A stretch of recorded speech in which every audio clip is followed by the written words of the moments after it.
আজকের মাহফিলে আসাতে আপনারা খুশি না বেজার? কম খুশি না বেশি খুশি? আজকের এই মাহফিলে যদিও আমরা খুশি, কিছু শয়তানের বাচ্চা আছে তারা নারাজ হয়ে আছে। এই মাহফিলে আসার আগে আমি শুনেছি আমার জাফর সাহেব বলেছেন দুইটা মামলা করেছে। কোরআনের বিরুদ্ধে যারা অবস্থান নিয়েছে বাংলার জমিনে তাদের জায়গা হবে না। কোরআনের বিরুদ্ধে যারা কথা বলে বাংলার জমিনে তাদের জায়গা হবে না। আল্লাহর কোরআনের পক্ষে গত 16 বছর আমরা কথা বলতে পারি নাই। এখনো যারা আল্লাহর কোরআনের বিরুদ্ধে কথা বলবা বাংলার জমিনে না, হাসিনার সাথে দিল্লি গিয়ে তোমাদের জায়গা করে নাও, ঠিক কিনা?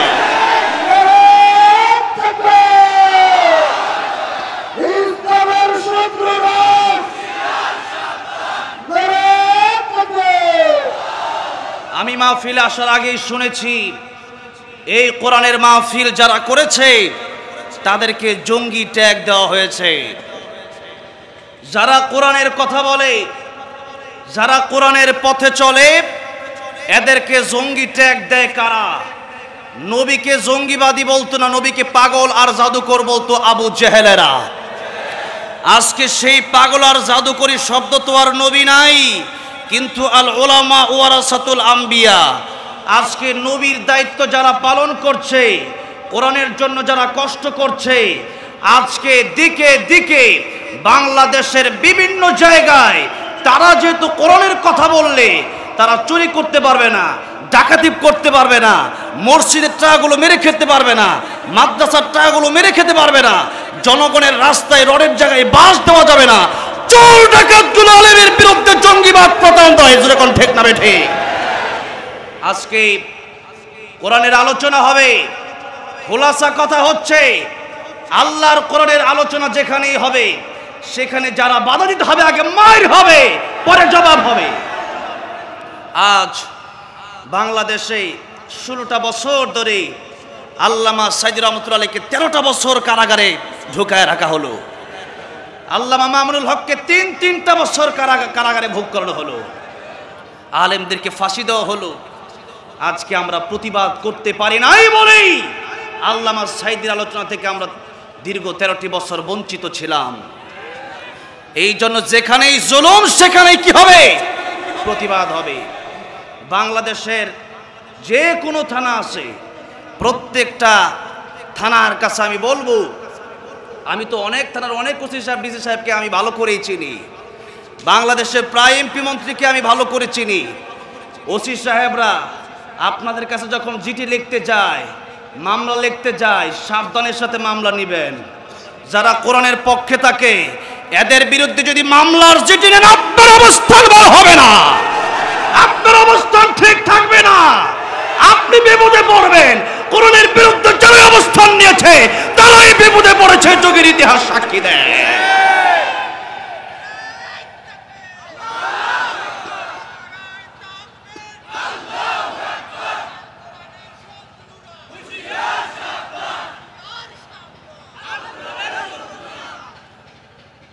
ফরিদ আহমেদ সোহাগ সাহেব তিনি বলেছেন আমার লাশ পড়তে পারে কিন্তু কোরআনের পক্ষে আমি থাকবই। কোরআনের পক্ষে যদি জীবন দিতে হয় রাজি আছেন না নাই? কারা কারা রাজি আছেন হাত তুলে আল্লাহর দেখান। আল্লাহ কবুল করেন, হাত নামান। এতগুলো মানুষ বললেন, এটা কি মুখের কথা না অন্তরের কথা? আল্লাহ আমাদেরকে শহীদের মৃত্যু দান করেন, বলেন আমিন। শহীদের মৃত্যুর চাইতে সুন্দর কোনো মরণ নাই। উনি যেই কথা বলেছেন এটা খুবই গুরুত্বপূর্ণ কথা, এটা নবীদের কথা, এটা সাহাবায়ে কেরামদের কথা, এটাই হচ্ছে প্রকৃত ইমানদারের কথা। কোরআনের জন্য আমরা জীবন দিতে রাজি আছি না নাই? আল্লাহ তৌফিক দান করেন, পড়েন আমিন। সূরা আসর থেকে কথা বলবো। আল্লাহর নবী যখন মানুষকে কোরআনের দাওয়াত দিতে লাগলেন, আল্লাহর নবী যখন মানুষকে হক কথাগুলো বলতে শুরু করলেন, তখনই নবীকে তারা বলল নবী ক্ষতিগ্রস্ত হয়ে গেছে। নবীর সবচেয়ে কাছের বন্ধু আমার আল্লাহ। নবীর সবচেয়ে কাছের বন্ধু কে? জোরে কোন কে? আমাদের সবচেয়ে আপন বন্ধু কে? সূরা মায়েদা আল্লাহ রাব্বুল আলামিন বলছেন ইন্নামা ওয়ালিয়ুকুমুল্লাহু ওয়া রাসূলুহু ওয়াল্লাযীনা আমানু আল্লাযীনা ইউকিমুনাস الصلاة ويؤتون الزكاة وهم راكعون আল্লাহ বললেন ঈমানদার যারা মুমিন যারা তাদের বন্ধু হবে তিনজন। জোরে বলেন কয়জন হবে তাদের বন্ধু? তিনজন তাদের বন্ধু। আল্লাহ বললেন এক নম্বরে ইন্নামা ওয়ালিয়ুকুমুল্লাহ, এক নম্বরে ঈমানদারের বন্ধু হবে স্বয়ং আল্লাহ। জোরে কোন এক নম্বরে আল্লাহর বন্ধু কে হবেন? যখন আমার কেউ ছিল না তখন ছিলেন আমার আল্লাহ, যখন আমার কেউ রবে না তখন রবেন কে? এই পৃথিবীতে আজ থেকে প্রায় 100 বছর পূর্বে এখানে আমরা কেউ ছিলাম না, তখন আমাদের বন্ধু ছিলেন আল্লাহ। মায়ের পেটের ভিতরে যিনি খাওয়ালেন তিনি কে? মায়ের বুকে দুধের ব্যবস্থা করলেন যিনি তিনি কে? মায়ের বুকে দুধের ব্যবস্থা করলেন আমার আল্লাহ। আল্লাহ রাব্বুল আলামিন আয়াতের ভিতরে বলছেন হাল আতা আলাল ইনসানি হিনুম মিনাদ দাহর লাম ইয়াকুন শাইআম মাযকুরা। মানুষ তো ছিল জিরো, কিছুই ছিল না বর্ণনা করার মতো। সেখান থেকে আমি আল্লাহ রাব্বুল আমিন তারে বানায় দিলাম হিরো। ও দুনিয়ার মানুষেরা, একটু যদি কেউ চিন্তা করে, এক সময় ছিলাম আমি নাপাক পানির ভিতরে, তাও এক সময় ছিলাম না, ছিলাম শুধু রুহু। সেই বডির ভিতরে আল্লাহ রাব্বুল আমিন রুহু দিলেন। এরপরে দুনিয়াতে আসলাম। হাত ছিল, পা ছিল, জবান ছিল, কিন্তু কথা বলার মতো শক্তি ক্ষমতা আমার ছিল না। হাত ছিল কিন্তু এই হাতে শক্তি ছিল না। পা ছিল কিন্তু পায়ের ভিতরে চলার মতো ক্ষমতা আমার ছিল না। আজকে আল্লাহ চলার ক্ষমতা দিলেন, আজকে আল্লাহ বলার ক্ষমতা দিলেন। এই বলা এই চলা দুনিয়ার মানুষের জন্য হবে না, আমার আল্লাহর জন্য হবে। এবার আল্লাহ কি বলছেন? লাহুম কুলুবুল লা ইয়াফকাহুনা বিহা ওয়া লাহুম আ'য়ুনুল লা ইউবসিরুনা বিহা ওয়া লাহুম আযানুল লা ইয়াসমাউনা বিহা উলাইকা কাল আন'আমি বাল হুম আদাল উলাইকা হুমুল গাফিলুন। আল্লাহ তাআলা বলছেন এই কলব দিলাম আমি আল্লাহ, জবান দিলাম আমি আল্লাহ,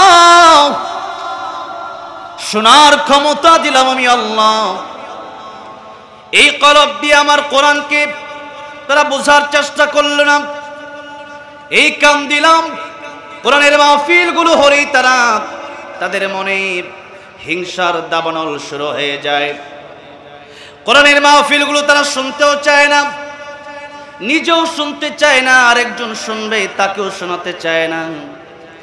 জবান দিলাম কোরআনের কথা বলার জন্য, কোরআন পড়ার জন্য, তা না বলে আরেকজনের গীবত বলে বলে বেড়ায়। একজন মানুষ ভালো মানুষ, তার বিরুদ্ধে অপবাদ দিয়ে বেড়ায়। তাদের ব্যাপারে আল্লাহ রাব্বুল আলামিন বললেন উলাইকা কাল আন'আমি বাল হুম আদাল। তারা কুকুরের চেয়ে নিকৃষ্ট, শুকরের চেয়ে নিকৃষ্ট। অন্য আয়াতের ভিতরে আল্লাহ রাব্বুল আলামিন বললেন ওয়ালাকাদ কাররামনা বনি আদম। এই পৃথিবীতে আমি আল্লাহ রাব্বুল আলামিন যা সৃষ্টি করেছি, অন্য আয়াতের ভিতরে 4টা কসম খেয়ে সূরা 3 আল্লাহ রাব্বুল আলামিন বললেন والتين والزيتون وطور سينين وهذا البلد الأمين لقد خلقنا الإنسان في أحسن تقويم الله أكبر। আল্লাহ তাআলা বললেন 4টা কসম খেয়ে আল্লাহ বললেন আকাশ জমিন চন্দ্র সূর্য গ্রহ নক্ষত্র আমি আল্লাহ রাব্বুল আমিন যা সৃষ্টি করলাম সবচেয়ে সুন্দর করে আমি আল্লাহ তোমাদেরকে মানুষকে আমি আল্লাহ বানিয়েছি। বলেন সুবহানাল্লাহ। আল্লাহ বলেন সবচেয়ে সুন্দর করে বানালাম, শ্রেষ্ঠত্ব দিলাম সবচেয়ে বেশি। মানুষের দাম বেশি না ফেরেশতার দাম বেশি? কাদের দাম বেশি? মানুষের দাম বেশি। মানুষের দাম তখনই বেশি, সূরা রহমানের প্রথম 4টি আয়াতে আল্লাহ তাআলা বলছেন আর-রহমানু আল্লামাল কুরআনা খালাকাল ইনসানা আল্লামাহুল বায়ান। দয়াময় তিনি, কোরআন শিখালেন যিনি, মানুষ বানালেন যিনি, মানুষকে এই সুন্দর ভাষাগুলো শিক্ষা দিলেন যিনি। এই সূরা রহমানের দ্বিতীয় আর তৃতীয় আয়াতের দিকে যদি লক্ষ্য করেন তাহলে খেয়াল করলে দেখতে পারবেন আল্লাহ রাব্বুল আলামিন বললেন আগে শিখালাম কোরআন, পরে বানালাম মানুষ। আমরা তো দেখলাম আগে আমরা পৃথিবীতে আসলাম, এরপরে কোরআন শিখলাম, কিন্তু আল্লাহ রাব্বুল আলামিন বোঝাতে চাইলেন মানুষের ঘর থেকে জন্ম নিলেই শুধু মানুষ হওয়া যায় না। আসল মানুষ, গুণগত মানুষ, মানুষের মতো মানুষ হতে হলে কোরআনের শিক্ষা দরকার। জোরে বলেন আছে না নাই? কোরআনের শিক্ষা যদি দেশে না থাকে, কুকুরের যেমন বিয়ের দরকার নেই, মানুষের বিয়ের দরকার হবে না। গরুর যেরকম বিয়ের দরকার নেই, মানুষের বিয়ের দরকার হবে না। মানুষ মানুষের হক মেরে নেবে। চুরি, ডাকাতি, ছিনতাই, হামলা, মামলা, মানুষের বিরুদ্ধে একজন আরেকজন লেগেই থাকা। কোরআনের এই আইন যদি চালু না থাকে তাহলে চুরি, ডাকাতি, হামলা, মামলা সব হবে। আর এই দেশের ভিতরে যেদিন থেকে শুধু আমরা মুখে মুখে বললেই হবে না, সংসদের ভিতরে যেদিন আল্লাহর কোরআনের আইন চালু হবে সেই দিনই বাংলাদেশ শান্তিতে বসবাস করতে পারবে বাংলাদেশের মানুষ। এই জন্য বাংলাদেশের সংসদে কোরআনের আইন পাস করার দরকার আছে না নাই? আজকে বাংলাদেশে কোরআনের সংসদে কোরআনের আইন আছে না নাই? হ্যাঁ আছে। কালকে জিজ্ঞাসা করলাম আছে নাকি, কয় আছে। কই আছে?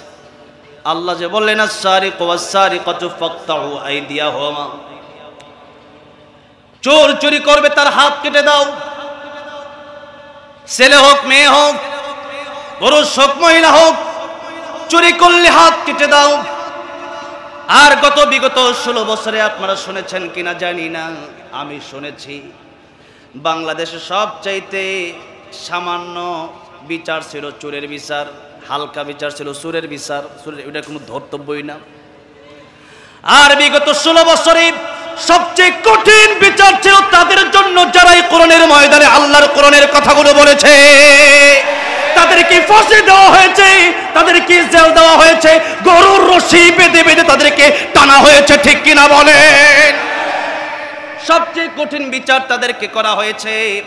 গত 16 বছর যদি আল্লাহর কোরআন দিয়ে দেশগুলো চালানো হতো, গত 16 বছর যদি যারা চুরি করেছে একটা চোরকেও যদি বাইতুল মুকাররমের সামনে হাজার হাজার মানুষের সামনে পত্র পত্রিকায় দিয়া, এরপরে সময় টিভি, যমুনা টিভি সবগুলা নিউজকে নিয়ে যদি এরপরে ভিডিও সহকারে একটা হাত কেটে দেওয়া হতো, এই দেশের চুরি বন্ধ হয়ে যেত। আজকে চোরের কোনো বিচারই ছিল না, ডাকাতের কোনো বিচার নাই। এদিকে ডাকাতিও করে, ওইদিকে ওসি সাহেবের সাথেও তলে তলে টেবিলে মারে, সবই আছে। পুলিশ কয় ঠিক আছে জেলে নিতেছি, জেলে নিয়ে যায়। 3 দিন পরে আবার চোর ডাকাত হইয়া বের হয়ে আসে না নাই? অথচ আল্লাহর কোরআনের কথা বলার কারণে মানুষ আল্লাহর ওলি হয়ে যায়। কি হয়ে যায়? আল্লাহর ওলি হয়ে যায়। ফুজাইল ইবনে আয়াজ রাহমাতুল্লাহ আলাইহি ডাকাতি করে, ডাকাতি করার পর রাস্তা দিয়ে হেঁটে যাচ্ছে গভীর রজনীতে। রাস্তার কিনারা থেকে কোন এক ঘর থেকে আল্লাহর কোরআনের একজন হাফেজ কোরআন শরীফ তেলাওয়াত করতেছে। আলাম ইয়ানি লিল্লাযীনা আমানু আন তাখশা কুলুবুহুম লিযিকরিল্লাহ। ওই ইমানদারেরা, এখনো যারা চুরি করুক, এখনো যারা ডাকাতি করুক, এখনো যারা জেনা করো, এখনো যারা গুনাহ করো, মরতে কি হবে না? একদিন কি ওই কবরে যেতে হবে না? আল্লাহর সামনে কি একদিন দাঁড়াতে হবে না? আল্লাহর ভয় কি তোমাদের অন্তরে আসে না? যেই মাত্র আয়াত শুনেছে ফুজাইল ইবনে আয়াজ রাহমাতুল্লাহ আলাইহি ডাক দিলেন কারি সাহেবকে, কারি সাহেব দরওয়াজা খোলেন। দরওয়াজা খুলে কারি সাহেব তাকায় দেখতেছেন ফুজাইল ইবনে আয়াজ সারা রাত ডাকাতি করেছে। ডাকাতি করার পর সব মালামাল গোলা নিয়া রক্ত চক্ষু নিয়ে কারি সাহেবের বাড়ির সামনে এসে উপস্থিত হয়ে গেছে। কারি সাহেব ডাক দিয়ে বলেন, আপনি আমার বাড়ির সামনে? ফুজাইল ইবনে আয়াজ ডাক দিয়ে বললেন, কারি সাহেব, কোরআনের যে তেলাওয়াত আপনি করেছেন ওই তেলাওয়াতটা একটু আমাদেরকে আবার শোনাবেন। কারি সাহেব বাবলু তেলাওয়াত শোনাবে আর মনে হয় তারে ছুরি দিয়া ফাড় দেবে। ফুজাইল ইবনে আয়াজ রাহমাতুল্লাহ আলাইহি ডাক দিয়ে বলেন, কারি সাহেব, আল্লাহর কোরআনের তেলাওয়াত এত মধুর, আল্লাহর কোরআনের তেলাওয়াত এত ভালো লাগে, আজকে বুঝি আমার জীবন পরিবর্তন হয়ে যাবে। আরেকটা বার কি আমার সেই আয়াতটা তেলাওয়াত করে শোনানো যায় না? কারি সাহেব আবার তেলাওয়াত শুরু করলেন, আলাম ইয়ানি লিল্লাযীনা আমানু আন তাখশা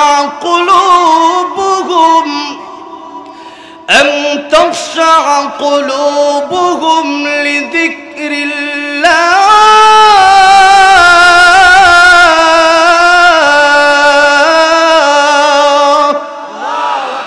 যেই মাত্র কোরআনের তেলাওয়াত করেছে কারি সাহেব তাকায় দেখতেছে ফুজাইল ইবনে আয়াজের চোখ দিয়া ঝর্ণার মতো চোখের পানিগুলো পড়তেছে।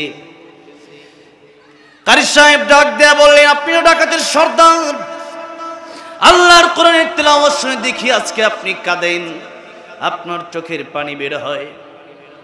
ফুজাইল ইবনে আয়াজ রাহমাতুল্লাহ ডাক দেয়া বলেন, কারি সাহেব, মানুষ আমারে কত রকম বুঝালো, কিন্তু কোনো বুঝ আমার জীবনে কাজে আসে নাই। কিন্তু আল্লাহর কোরআনের একটি মাত্র আয়াত শুনে আমার জীবন আজকে পরিবর্তন হয়ে গিয়েছে। জীবনের বেশিরভাগ সময় নষ্ট করে দিয়েছি, আজকে যদি আপনার কোরআন তেলাওয়াত না শুনতাম হয়তো আরো বাকি জীবনটাও নষ্ট হয়ে যেত। মানুষের হক আমি মেরেছি, মানুষের হক আমি মেরে খেয়েছি, ডাকাতি করেছি, আল্লাহর হক মাফ করবে, কিন্তু কোনো বান্দার হক আল্লাহ মাফ করবে না। সূরা বাকারা 282 নম্বর আয়াত। কোরআন শরীফের সবচেয়ে বড় সূরা কোনটা? সবচেয়ে বড় সূরা সূরা বাকারা, কিন্তু কোরআন শরীফের সবচেয়ে বড় আয়াত কোনটা? 282 নম্বর আয়াত। 282 নম্বর আয়াত। এক আয়াত যদি আপনাদের সামনে আমি এখন তিলাওয়াত করি, একটা আয়াত যদি তেলাওয়াত শুরু করি শেষ করতে করতে আধা ঘন্টা চলে যেতে পারে, এত লম্বা আয়াত। পৃষ্ঠা শুরুতে শুরু হলো, ইয়া আইয়ুহাল্লাযীনা আমানু ইযা তাদায়ানতুম বিদাইনিন ইলা আজালিম মুসাম্মান ফাকতুবু। এই যে আয়াত শুরু হলো, পুরো পৃষ্ঠা মাত্র একটা আয়াত, আয়াত শেষ হলো ওয়াল্লাহু বিকুল্লি শাইইন আলীম। পুরো আয়াতটাই আল্লাহ তাআলা নাজিল করলেন লেনদেনের ব্যাপারে। কিসের ব্যাপারে? লেনদেনের ব্যাপারে। কেন নাজিল করলেন? কারণ অন্য আয়াতের ভিতরে আল্লাহ বললেন, কুল ইয়া ইবাদিয়াল্লাযীনা আলা আনফুসিহিম লা তাকনাতু মির রাহমাতিল্লাহ ইন্নাল্লাহা ইয়াগফিরুদ যুনুবা জামিআ ইন্নাহু হুয়াল গফুরুর রহিম। ও নবীজি, আপনি আমার বান্দাদেরকে বলে দিন, যারা গুনাহ করে ফেলেছে, যারা অন্যায় করেছে, নিজের নফসের উপর জুলুম করেছে, তারা যেন আমি আল্লাহর কাছে তওবা করে, তুবু ইলাল্লাহি তাওবাতান নাসুহা, তওবার মতো তওবা যদি করতে পারি আমি আল্লাহ জিন্দেগীর সব গুনাহ মাফ করে দেব, সুবহানাল্লাহ। কিন্তু মনে রাখতে হবে, আল্লাহর হক যদি নষ্ট করে ফেলেন, নামাজ যদি না পড়েন, রোজা যদি না রাখেন, এরপরে কোনো মিথ্যা কথা যদি বলে ফেলেন, এই সমস্ত গুনাহগুলো আমার আল্লাহ মাফ করে দিবেন যদি তওবা করতে পারেন। জিনা করে ফেলেছেন, মদ পান করে ফেলেছেন, নেশা করেছেন, আল্লাহর কাছে তওবা করলে আমার আল্লাহ রহমান, আমার আল্লাহ রাহিম, আমার আল্লাহ গফফার, আমার আল্লাহ মাফ করে দিবেন। কিন্তু একটা কথা ভালো করে মনে রাখতে হবে, বান্দার হক কখনো আমার আল্লাহ মাফ করবে না। বান্দার হক আল্লাহ মাফ করবে? কিয়ামতের ময়দানে মানুষ তাকায় দেখবে, এক একজন মানুষের আমল নামায় নামাজ ছিল, রোজা ছিল, হজ ছিল, দান সদকা ছিল, এরপরেও মানুষ তাকায় দেখবে তার জীবনে কোনো আমল নামা তার কাছে নাই। মিজানের পাল্লায় দেখবে নেক আমলের পাল্লাটা হালকা হয়ে গেছে। ওই ব্যক্তি চিন্তা করবে নেক আমলের পাল্লা কেমনে হালকা হলো। তাকায় দেখবে 10,000, 20,000, 30,000 এক দোকান থেকে বাকি খেয়েছিল, একজনের কাছ থেকে একটা জিনিস চেয়ে নিয়েছিল, ওই জিনিসটা তারে ফিরে দেয় নাই, সেও দাবি মাফ করে নাই। বোনের হক নষ্ট করে দিয়েছিল, বোন তো তারে মাফ করে নাই। বোনের হক নষ্ট করে এরকম লোক আমাদের দেশে নাই নাকি? অভাব নাই। আমার দাদির কথাই যদি আমি বলি, আমার দাদির বিঘাকে বিঘা জায়গা ছিল, আমার দাদির বাইরে সব নিয়ে গেছে, দাদির এক আনাও দেয় নাই। এখন দাদি এখনো কান্দে। এখন আমার দাদি যদি কান্দে, আমি ওয়াজ করে আমার দাদির ভাইদেরকে বোঝাইতে পারি না, আপনাদেরকে আমি আর কি বোঝাবো? তবে একটা দায়িত্ব আমার আছে, ফাযাক্কির ইন্নামা আনতা মুযাক্কির লাস্তা আলাইহিম বিমুসাইতির। আল্লাহ বলেন নবীজি, আপনার দায়িত্ব হলো আপনি মানুষকে উপদেশ দেন, আপনি মানুষকে কোরআনের ওয়াজ শোনান। কোরআনের আলোচনা শোনার কারণে মানুষ ভালো হবে, তাদেরকে পিটালে ভালো হবে না, পিটানোর কারণে মানুষ ভালো হয় না, বরং আরো খারাপ হয়ে যায়। ঠিক কিনা বলেন? কিন্তু আল্লাহর কোরআনের কারণে দাওয়াত ও তাবলীগিয়া অসংখ্য অগণিত চোর ডাকাত আল্লাহর ওলি হয়েছে, এরকম ঘটনা আছে না নাই? এই জন্য বলতে চাই, যত আজ শুনবেন এগুলো ভালো করে বাড়িতে নিয়ে যান। এগুলো এখানে রেখে গেলে ওয়াজের কোনো লাভ নাই, ওয়াজ বাড়িতে নিয়ে যান। আর যদি আপনি বাবা হয়ে থাকেন, ছেলেকে জায়গা দিয়ে দিলেন, মেয়েকে জায়গা দিলেন না, মেয়ের জায়গা ছেলেকে দিয়ে দিলেন। ছেলেকে দেওয়ার পর এই মেয়েটাকে বললেন তোমার জন্য দোয়া করে দিলাম। আপনি বাবা হয়ে তো এই কথা বলতে পারেন না, হক তো আপনি দিবেন না। হক দিয়েছেন কে? হক দিয়েছেন কে? হক দিয়েছেন আল্লাহ। আপনি কিসের দোয়া করবেন? দোয়া তো আপনি বাবা মা হিসাবে করবেন, এমনি করবেন। জোরে ঠিক সে ঠিক না? ঠিক। দোয়া তো আপনি এমনি করবেন, তবে আগে তার হক দেওয়ার পরে তার জন্য দোয়া করতে হবে। ঠিক কিনা?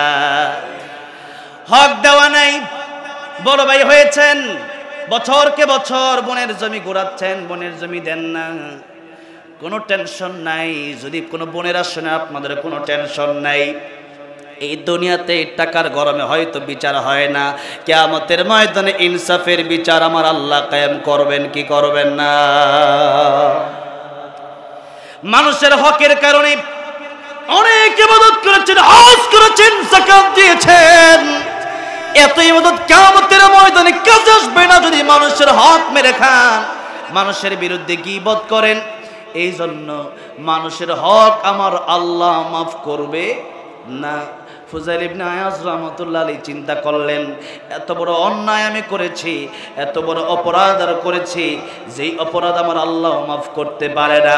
এই জন্য মানুষের হক নিয়ে নিলে পরে আবার তার হক ফেরত দিতে হবে, অথবা তার কাছ থেকে ক্ষমা নিতে হবে, তবেই আপনার আল্লাহ মাফ করবে।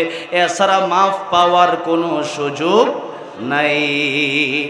আমার ভাইরা, আমার বন্ধুরা, আমার মুরব্বী বাবাজিরা, বলতেছিলাম আল্লাহ রাব্বুল আলামিন বললেন, ও দুনিয়ার মানুষেরা, এক নম্বরে তোমাদের বন্ধু হলাম আমি আল্লাহ, দুই নম্বরে ওয়া রাসূলুহু, দুই নম্বরে তোমাদের বন্ধু হবে আমার রাসূল।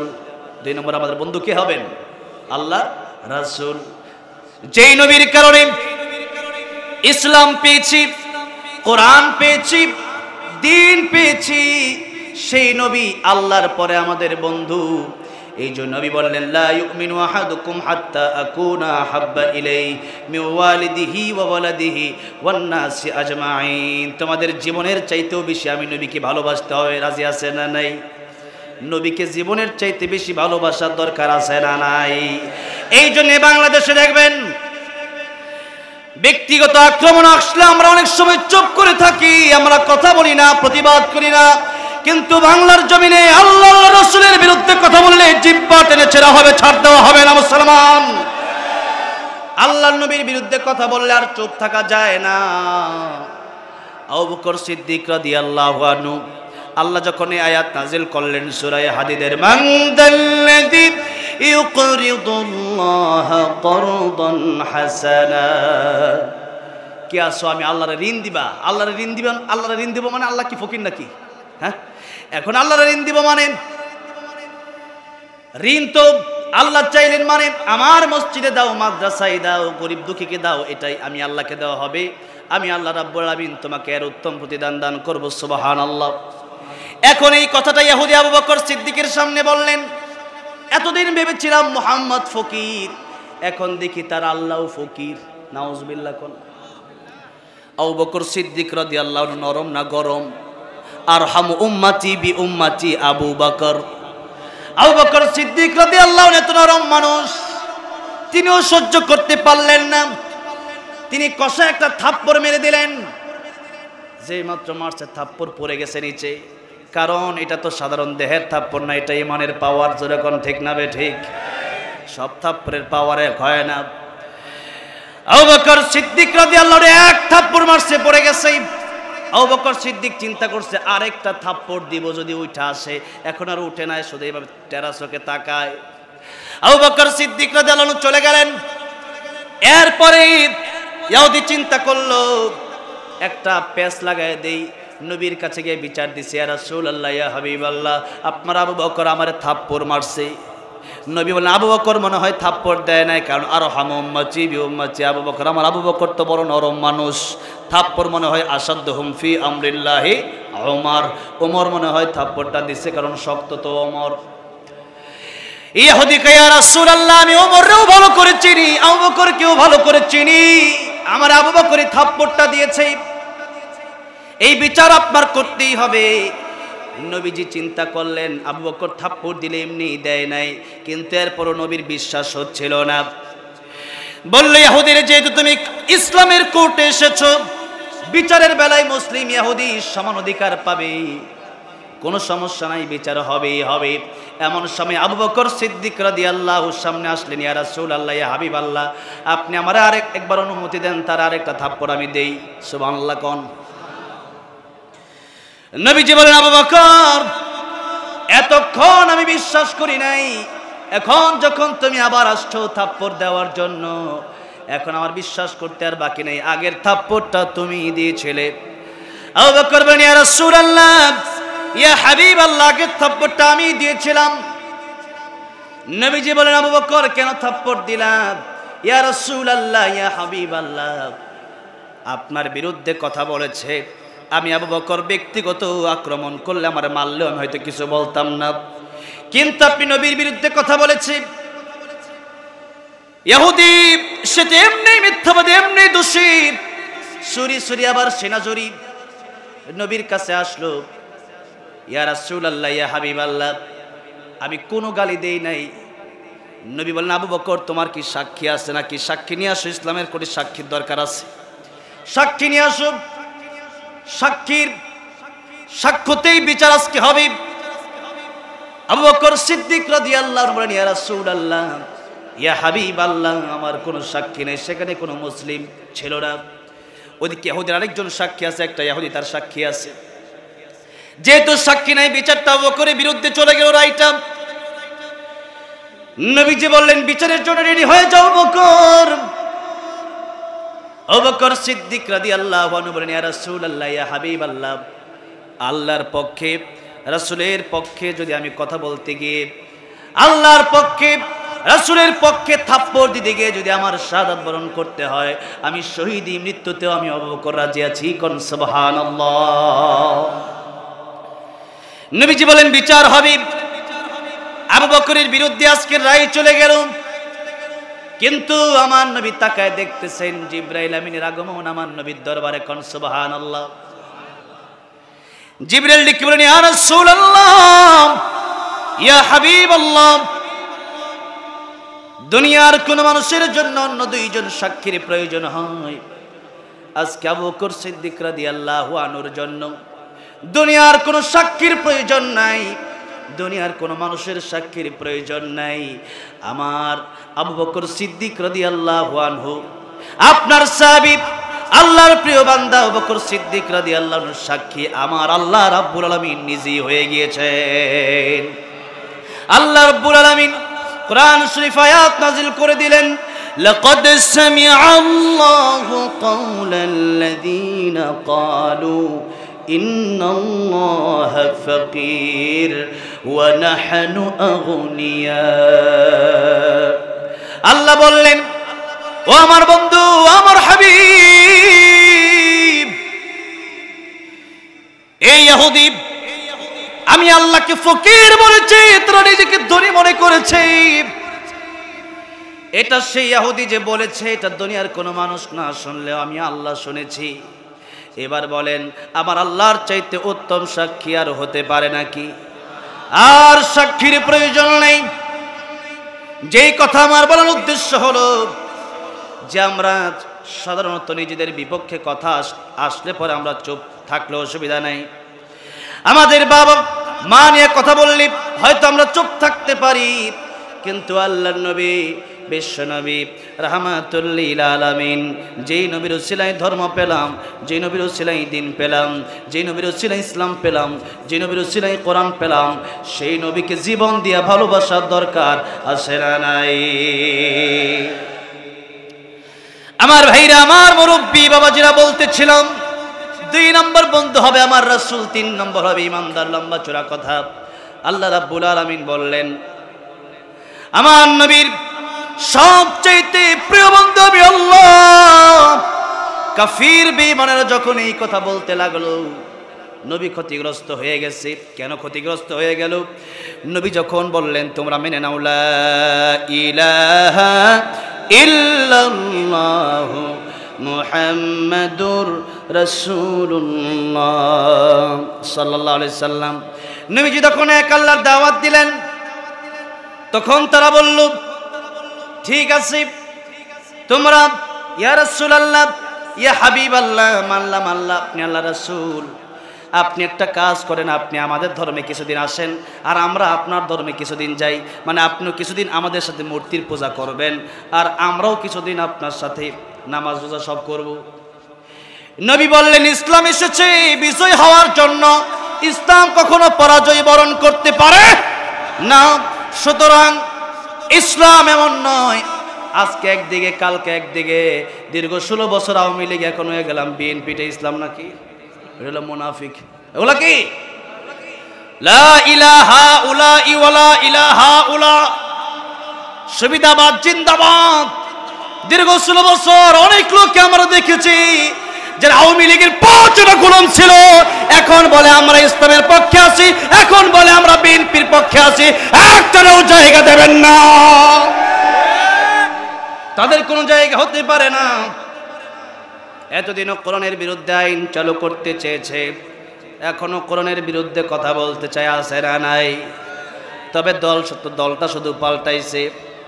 এতদিন সুযোগ গ্রহণ করছে তাদের, এখন সুযোগ গ্রহণ করতে চায় তাদের। কয়েকদিন আগে টাঙ্গাইলে এক প্রোগ্রামে গেলাম, লতিফ সিদ্দিকী সাবেক মন্ত্রী আসছে আমার আগে ওয়াজ করার জন্য। আয়েশা কয়, আমার কোনো পাপ নাই, ইসলামের উপর দিয়ে কোনো লেবাস নাই। আমি বললাম, ইসলাম নাই মানে? ইসলাম তো পূর্ণাঙ্গ একটা জীবন বিধান। মসজিদে গেলেও ইসলাম আছে, খাইতে গেলে ইসলাম আছে, ঘুমাইতে গেলে ইসলাম আছে, চলতে গেলে ইসলাম আছে, গাড়িতে উঠলে ইসলাম আছে। জীবনে এমন কোনো জায়গা নাই যে জীবনে ইসলাম নাই। জীবনে যেখানেই যাব সেখানেই ইসলাম আছে না নাই? আমি বললাম, যারা এতদিন আওয়ামী লীগের সুযোগ সুবিধা গ্রহণ করেছে, এরা এখন যে কথাই বলুক না কেন, কমপক্ষে কোরআনের ময়দানে এদের কোনো জায়গা হতে পারে না, কোন নাস্তিক কোরআনের ময়দানে কথা বলতে পারে না, কোন বেঈমান আওয়ামী লীগের বাচ্চারা কোরআনের ময়দানে কথা বলতে পারবে না, ঠিক কিনা?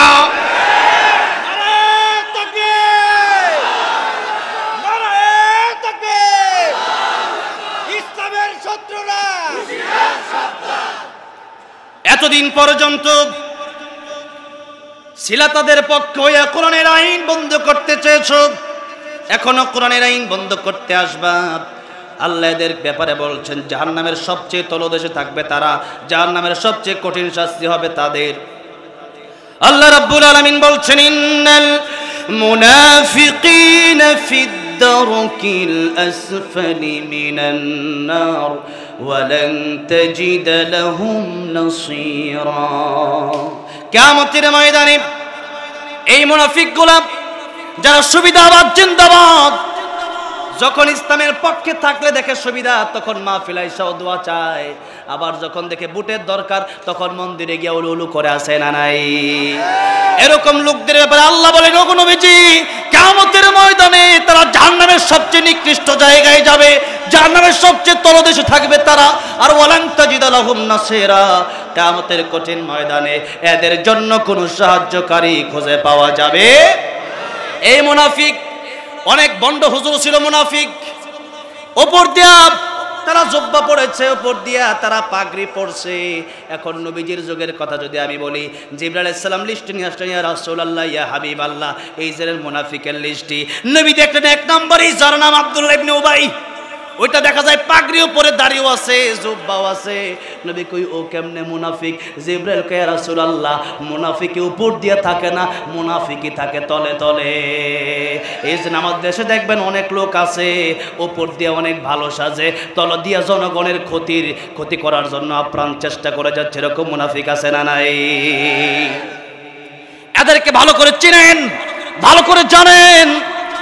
দীর্ঘ 16 বছর কারাব আলেমদেরকে জেলে নিল, দীর্ঘ 16 বছর কারাব ওয়াজ মাহফিল গুলা বন্ধ করলো, দীর্ঘ 16 বছর কারা মসজিদ গুলা ভেঙ্গে তাদের নিজস্ব বাড়ি করলো, দীর্ঘ 16 বছর কারা আল্লাহর কোরআন থেকে আমাদেরকে দূরে রাখতে চাইলো। এদেরকে এখন বাংলার জমিনে চিহ্নিত করার দরকার। এখন যদি চিহ্নিত না করতে পারেন এমন অন্ধকার রাত আসবে, আল্লামা সাইদি বলেছিলেন যার শোবে সাদেক হওয়া সম্ভব।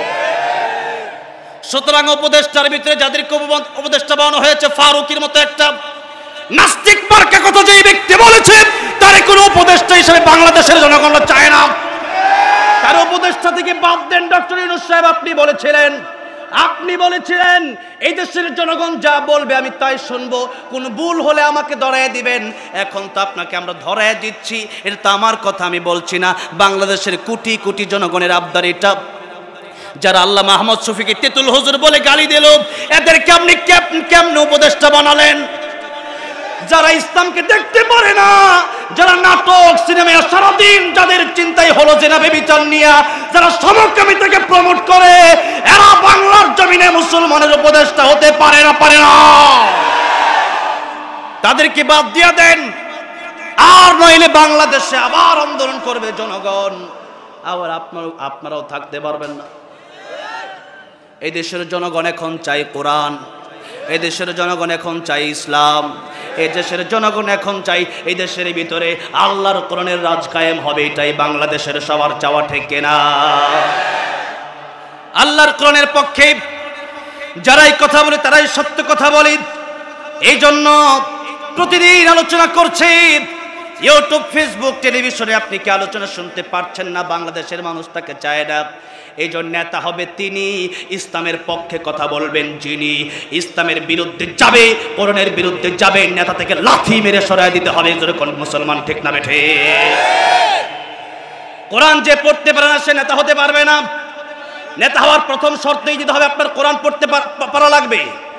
কি পড়তে পারা লাগবে? কোরআন পড়তে পারা লাগবে। কয়েকদিন আগে এক নেতা আমির হামজা সাহেবের স্টেজে এসে কোরআন তেলাওয়াত করতেছে ভুল। আমি টাঙ্গাইল দিয়ে এক মাহফিলে যাচ্ছিলাম, কোটটাই পরে একজন নামাজের ইমামতিতে দাঁড়ায় গেলেন, আমিও তার পিছনে গিয়ে নামাজের ইমামতিতে দাঁড়ায় গেলাম। তিনি পড়ছেন কুল হু আল্লাহু আহাদ। কি হবে? কুল আল্লাহু আহাদ। কই আহাদ মানে একক, আর কই আহাদুন মানে ওয়াদা। কত অর্থের দিকে একটু লক্ষ্য করেন, কি পরিবর্তন হয়েছে। এই সূরা একবার পড়লেই 10 পারা কোরআন খতমের সওয়াব, 3 বার পড়লে 1 খতম কোরআন শরীফের সওয়াব আল্লাহ দিয়ে দেয়। সুবহানাল্লাহ। 3 বার পড়লে 1 খতম কোরআনের সওয়াব আল্লাহ দিয়ে দেয়। কিন্তু এটা যদি আপনি ভুল পড়েন, আল্লাহ খুশি হবে না নারাজ হবে? আমার নাম জুবাইর আহমদ তাশরিফ, আপনি যদি আমার কোন তাশরিফ পেয়া কি আমি খুশি হব না রাগ করবো?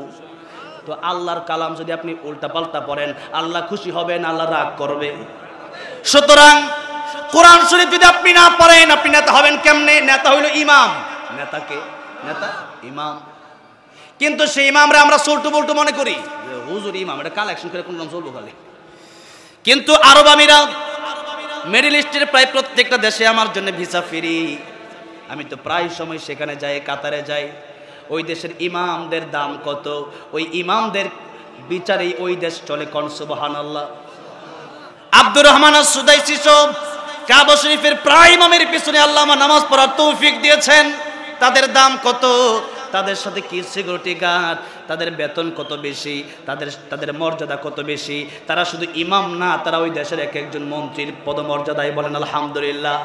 বাংলাদেশ মুসলমানের দেশ, কিন্তু হুজুর দেখলেই নাক সিটকা এরকম লোক আছে না নাই? অথচ সেই মোল্লা দিয়ে জানাজাও পড়াতে চাই। ও মুসলমান, এই জন্য ইমাম দেখলে, মুয়াজ্জিন দেখলে, আলেম দেখলে নাক সিটকাবেন না। তারা যে কথা বলে বুঝবেন সেটা আল্লাহর কোরআন থেকেই কথা বলে। হ্যাঁ, তবে এই কথা মনে রাখতে হবে, এই দেশের ভিতরে যত আলেম আছে, আল্লামা মামুনুল হক সাহেব আজকে আসতেছে, আল্লামা তারেক মনোয়ার সাহেব, তিনিও যদি কোরআনের বিরুদ্ধে কখনো কথা বলে, সেই কথা আমরা মানতে পারি? এই যে মাওলানা সাদ সাহেব টঙ্গীর বিশ্ব ইজতেমা এত মারামারি, কত আলেমরা জীবন দিল, রক্ত ঝরাইল, এখনো তার ইচ্ছা আসার ইচ্ছা, বাংলাদেশে আসার ইচ্ছা এখনো মিটে নাই। এখনো আরো মারামারি করার জন্য তারা পায়তারা চালাচ্ছে। অথচ সেই মাওলানা সাদ সাহেব 20 থেকে 30টি এমন কথা বলেছে, এর মধ্যে এটাও বলেছে ইমামতি করে যে টাকা নেই, এটা নাকি বেশ্যা নারী যেই টাকা নেয় এর চেয়ে নিকৃষ্ট। জোরে কর নাউজুবিল্লাহ। এত নিকৃষ্ট কথাবার্তা যে মাওলানা সাদ সাহেব বললেন, গোটা বিশ্বের অসংখ্য ওলামায়ে কেরামগণ তারে ফতোয়া দিলেন গোমরাহ। এই গোমরাহ লোক যদি আমাদের দেশে আসে, মানুষ ভালো হবে না, গোমরাহ হবে। আর ইলম তো ইবলিসের ছিল, ইবলিসের ইলম ছিল না? ইবলিসের চাইতে বেশি ইলম কি আমাদের নাকি? সেই ইবলিস তো গোমরাহ হয়ে গেছে। তাহলে ইলম বেশি হইলে যে মানতে হবে সেটা এরকম না। বড় আলেম হতে পারে, কিন্তু যেদিন থেকে আল্লাহর কোরআনের বাইরে চলে যাবে, সেদিন সেই আলেমকে আর আমরা কোনোদিন মানব না। যতদিন পর্যন্ত কোরআনের পক্ষে কথা বলবে, আমরা মিলাবো কোরআনের সাথে ঠিক আছে না নাই। কোরআনের সাথে ঠিক নাই, তার কথা কখনো শোনা যাবে না। নবীজি বললেন, ও দুনিয়ার মানুষেরা বলো লা ইলাহা ইল্লাল্লাহ, এক আল্লাহ ছাড়া আর কোনো ইলাহা নাই। তোমরা যেই মূর্তির সামনে মাথা নত করো, ওই মূর্তি আল্লাহ রাব্বুল আলামিন বলছেন, ইন্নাল্লাযীনা تدعون من دون الله لن يخلقوا ذبابا ولو اجتمعوا له وإن يسلبهم الذباب شيئا لا يستنقذوه من ضعف الطالب والمطلوب। আল্লাহ বলছেন, আমি আল্লাহকে বাদ দিয়া ওই মূর্তির সামনে যারা পূজা করে, এদের মূর্তি কত দুর্বল, আর একটা মশা মাছিও বানাতে পারে না। এমনকি তাদের সামনে থেকে যখন দুধ কলা দেওয়া হয়, তখন একটা মাছ এসে যখন তাদের সামনে দুধ কলা খায়, আমাদের হাত কয়টা? হ্যাঁ, 2টা, আর মূর্তির হাত হলো 10টা। এই 10টা হাত দিয়েও তারা সেই মূর্তিটা মাছিরে সরাইতে পারলো না। আল্লাহ বলেন, দাউফাত তালিব ওয়াল মাতলুব, ও মানুষ তোমরাও দুর্বল, আর মূর্তি তোমাদের চাইতে আরো বেশি দুর্বল। ঠিক কিনা জোরে কোন?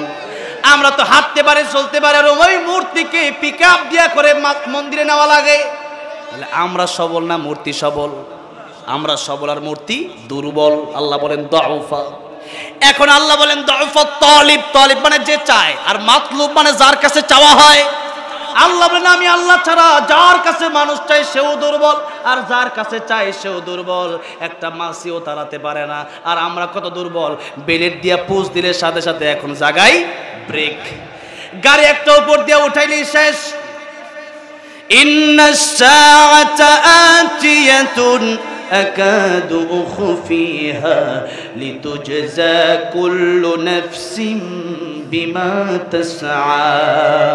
আল্লাহ বললেন কিয়ামত আসবে, এটা আমি আল্লাহ গোপন করে রাখলাম। নবী বলেন কিয়ামতের অর্থ দুইটা, একটা কিয়ামতে সুগরা, আরেকটা হলো কিয়ামতে কুবরা। কিয়ামতে কুবরা হলো যেটা বড় কিয়ামত হবে ইসরাফিল আলাইহিস সালামের সিংহার ফুৎকার দেওয়ার পরে। আর ছোট কিয়ামত নবী বলেন মান মাতা ফাকাদ কামাত কিয়ামাতুহু, যেদিন তুমি মরবা সেদিন থেকে তোমার কিয়ামত শুরু হয়ে যাবে।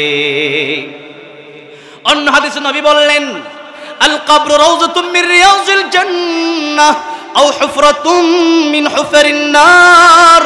কবরটা কারো জন্য জান্নাতের বাগান হয়ে যাবে, আর কারো জন্য জাহান্নামের গর্ত হয়ে যাবে। ও মুসলমান, মৃত্যুর সময় থেকে শুরু হয়ে যাবে আযাব আর গজব।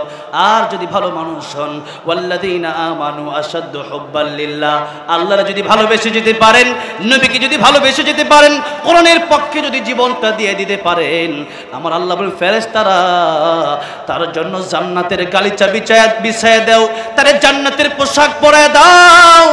সেই ব্যক্তি হাজার হাজার বছর ঘুমাবে, ইসরাফিল আলাইহিস সালাম সিংহার ফুৎকার দিবে, ওই ব্যক্তি উঠে বলবে কে আমার ঘুম ভাঙালো। এত সুন্দর জীবন হবে মৃত্যুর পরের জীবন। আর যদি কোরআনের বিরুদ্ধে চলেন, খাসিরাত দুনিয়া ওয়াল আখিরা, দুনিয়াও শেষ আখিরাতও শেষ। আল্লাহর নবী বিশ্বনবী রাহমাতুল লিল আলামিন বলেন, ও আমার উম্মতেরা, ওই মূর্তির পূজা বাদ দাও, ওই মূর্তি তোমাদেরকে কিছুই দিতে পারবে না। আল্লাহ ছাড়া কারো কাছে মাথা নত করবা না। যেই মাত্র এই কথা বলেছে, কাফিররা বলল মুহাম্মদ ক্ষতিগ্রস্ত হয়ে গেছে, নাউযুবিল্লাহ। বলল মুহাম্মদ সাল্লাল্লাহু আলাইহি সাল্লাম তোমাকে বাড়ি দেওয়া হবে, গাড়ি নারী যা চাও সব দেওয়া হবে। রাসূল সাল্লাল্লাহু আলাইহি সাল্লাম বলেন সব দিবা, এই দুনিয়া তাম পৃথিবীটা আমার দিয়ে দিবা। আর এটা তো সম্ভব যদি আমার এক হাতে আকাশের সূর্যটা এনে দাও, আর এক হাতে আকাশের চন্দ্রটা এনে দাও, তবুও আমি আল্লাহর কোরআনের পক্ষে থাকবো। আল্লাহর কোরআনের বাইরে একটা সেকেন্ডের জন্য যেতে পারবো না। জোরে কোন সুবহানাল্লাহ। রাসূলুল্লাহ সাল্লাল্লাহু আলাইহি সাল্লামকে বললেন আপনি ক্ষতিগ্রস্ত হয়ে গেছেন, বাড়ি গাড়ি নারী কিচ্ছু নিলেন না। যেই বাড়ি গাড়ি নারীর জন্য মানুষ পাগল পারা, মানুষের সফলতাই বাড়ি গাড়ি নারীর ভিতরে তারা মনে করে। কিন্তু আল্লাহ বললেন ফামান যুহজিহা আনিন নারি ওয়া উদখিলাল জান্নাতা ফাকাদ ফাজ ওয়া মাল হায়াতুদ দুনিয়া ইল্লা মাতাউল গুরুর। যারা জাহান্নাম থেকে বেঁচে জান্নাতে যেতে পারলো এরাই হলো প্রকৃত সফল কাম। বলি সুবহানাল্লাহ। এখন প্রকৃত সফল কাম জান্নাতে যাবেন কিভাবে? এর যে গুণগুলো আল্লাহ বললেন 1 মিনিট 2 মিনিটের ভিতরে এসে তরজমা করে শেষ করে দিচ্ছি, আজকে সময় নেই, অন্যদিন এসে বলবো ইনশাআল্লাহ। আল্লাহ বলেন ওয়াল আসর, এই যে ওয়াও, এই ওয়াওটা হচ্ছে ওয়াও কাসমিয়া। আসর মানে সময়। আল্লাহ বললেন সময়ের কসম, তার মানে সময়ের বড় দাম। এই সময় একদিন চলে যাবে, মানুষ আফসোস করবে এই সময় নয়, আরো সময় আছে, এই সময় নিয়ে যাবে সেই সময়ের কাছে, সেটা হচ্ছে কিয়ামতের দিন। সেটা কোন দিন? সেটা কিয়ামতের দিন। গুনাহ আপনি কেমনে করেন, গুনাহ করার সময় চিন্তা করবেন। এই যে সময় চলে যাচ্ছে, তার মানে আল্লাযী খালাকাল মাউতা ওয়াল হায়াতা লিয়াবলুয়াকুম আইয়ুকুম আহসানু আমালা। দুনিয়াতে আসছি পরীক্ষা দেওয়ার জন্য। পরীক্ষার সময় বড় বেশি না, বড়ই অল্প। নবী বললেন সমুদ্র থেকে একটা আঙ্গুল চোবানোর পরে, আঙ্গুলটা ওঠানোর পরে সব পানি পড়ে গেল, একটা মাত্র ফোঁটা পানি আঙ্গুলের সাথে লেগে রইল। ওই একটা ফোঁটা পানি যত কম, দুনিয়ার হায়াত তত কম। আর গোটা সমুদ্রের পানি যত বেশি, কিয়ামতের ময়দান থেকে হায়াত শুরু হবে, জান্নাতের হায়াতের কোনো শেষ হবে না। সুতরাং ওই দুনিয়ার চিন্তা করো, দুনিয়া মাজরাআতুল আখিরাত, দুনিয়া তোমাদের কর্মক্ষেত, এই সময়কে মূল্য দাও। আল্লাহ বললেন ইন্নাল ইনসানা লাফি খুসর, সব মানুষ পৃথিবীর ক্ষতিগ্রস্ত। 4 জন মানুষ বাদ দিয়ে, 4 শ্রেণীর মানুষ বাদ দিয়ে, যার ভিতরে 4 গুণ থাকবে সেই সফল কাম। কয় গুণ? ইল্লাল্লাযীনা আমানু, যারা ঈমানদার, ওয়া আমিলুস সালিহাত, যারা নেক আমল করবে, ওয়া তাওয়াসাউ বিল হক, আর ঈমান এনে নাম আর আমল করে এটা বসে থাকলে হবে না, এটা অপর ভাইকে দাওয়াত দেওয়ার দরকার আছে না নাই? দিতে হবে। 4 নম্বরে এই দাওয়াত দিতে গেলে পরে হামলা মামলা জেল জুলুম আসবে, তা সহ্য করে নিতে হবে। ওয়া তাওয়াসাউ বিস সবর, ধৈর্য ধারণ করতে হবে। এই ধৈর্য পর্যন্ত যারা ধারণ করতে পারবে, আল্লাহ বলেন ওয়াবাশশিরিস সাবিরিন, তাদেরকে আমার জান্নাতের সুসংবাদ আমি আল্লাহ দিয়ে দিলাম। এই জন্য আমরা যেন এই 4 গুণ বলা হয়ে আমরা যেন ধৈর্যের সাথে ঈমান আমল বাস্তবায়ন করে মানুষকে দিনের দাওয়াত দিয়ে আল্লাহর কাছে যেতে পারি, জান্নাতি হয়ে যেন আল্লাহর দরবারে কিয়ামতের ময়দানে উঠতে পারে। আল্লাহ সেই তৌফিক দান করেন, সকলে বলেন আমিন। আছি নবী আমার রওজা যে জিয়ারত করলো তার জন্য জান্নাত ওয়াজিব হয়ে যায়, বলেন সুবহানাল্লাহ। আমি নবী তার জন্য সুপারিশ করব, নবী সুপারিশ করলে জান্নাত ওয়াজিব হয়ে যাবে। এজন্য আল্লাহ সবাই যাওয়ার তৌফিক দান করেন, বলেন আমিন। একটা গজল শোনাবো, কি গজল শোনাবো বলেন? হ্যাঁ বুঝি নাই।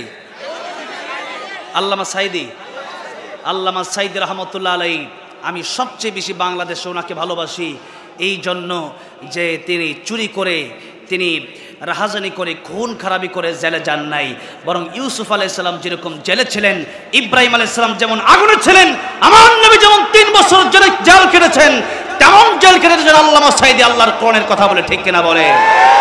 শুধু তাই না, আল্লামা সাইদিকে অনেক অফার দেওয়া হয়েছিল।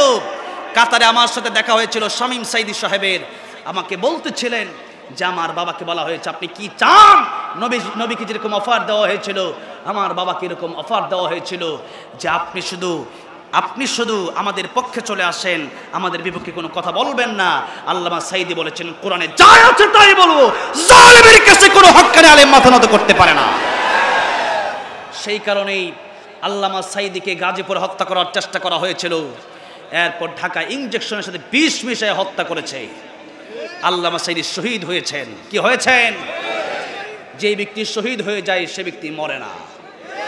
এই জন্য আমি বলেছিলাম আল্লামা সাইদি তুমি মরনি, শহীদ হয়েছ তুমি এটাই জানি, ঠিক কিনা?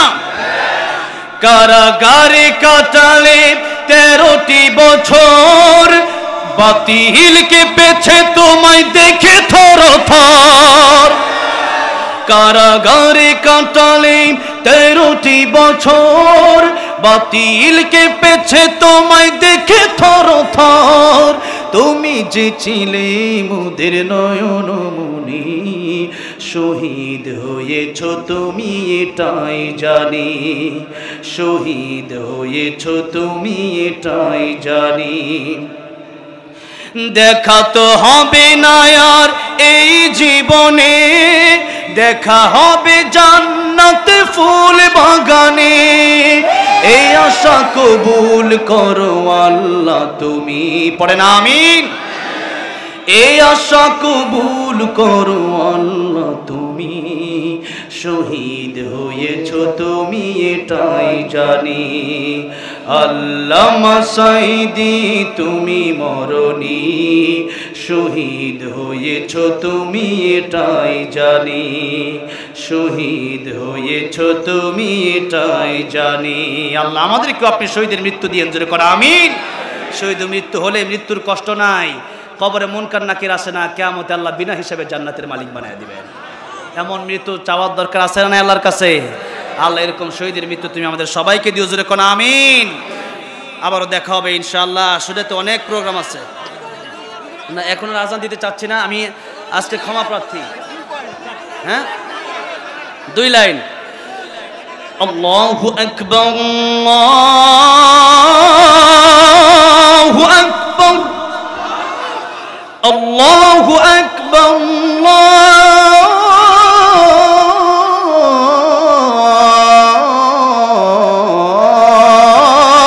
আল্লাহু আকবার। আশহাদু আল্লা ইলাহা ইল্লাল্লাহ,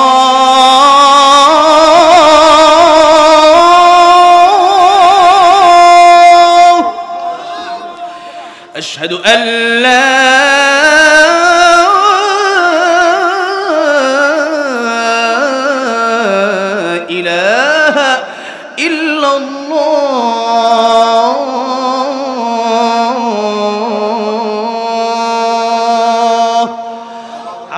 হবে না। আল্লাহ সবাই 5 ওয়াক্ত নামাজি বানায় দেন, পড়েন আমিন। আসসালামু আলাইকুম ওয়া রাহমাতুল্লাহি ওয়া বারাকাতুহু।